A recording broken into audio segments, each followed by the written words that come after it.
আজ আমি তোমাদের সাথে আমাদের বাড়ির গাছের আম মাখার রেসিপি শেয়ার করব। আর এটা কিন্তু খেতে খুবই টেস্টি হয়। আর এই যে দেখো আমাদের গাছে কিন্তু খুব সুন্দর আম হয়েছে। আর এই যে দেখো একটা আম পেড়ে নিলাম। আর যেহেতু গাছের আমটা একদম ছাদে উঠলেই পারা যায়, তো অনায়াসে খুব সুন্দর করে আরেকটাও পেড়ে নিলাম। আর এই যে দেখো এখানে কিন্তু দুটো আম খুব সুন্দর করে হয়েছে, তো এটাও পেড়ে নিলাম। আর আমি কিন্তু একটা আমি মাখা করব, তো আম মাখা হিসাবে আমি একটাই করব, তো বেশি করব না। আর হ্যাঁ, কারা আম মাখা খেতে ভালোবাসো অবশ্যই কমেন্টে জানিও। আর আমটাকে কিন্তু আমি খুব সুন্দর করে ভালো করে ধুয়ে কিন্তু ছুরি দিয়ে খুব সুন্দর করে কেটে নিচ্ছি। আর খুব ভালো লাগছে। আর আমার কিন্তু ছোটোবেলার থেকেই আম মাখা খেতে খুব ভালো লাগতো।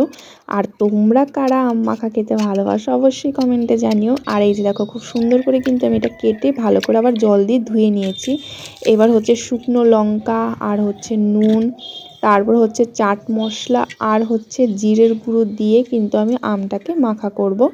আর এটা হচ্ছে চাট মশলা কিন্তু লঙ্কার সাথে নিয়েছি, এটা হচ্ছে জিরের গুঁড়ো। খুব সুন্দর করে মেখে নিচ্ছে। আমি কিন্তু চিনি ইউজ করিনি, এমনিতেই ভালো লাগছে খেতে।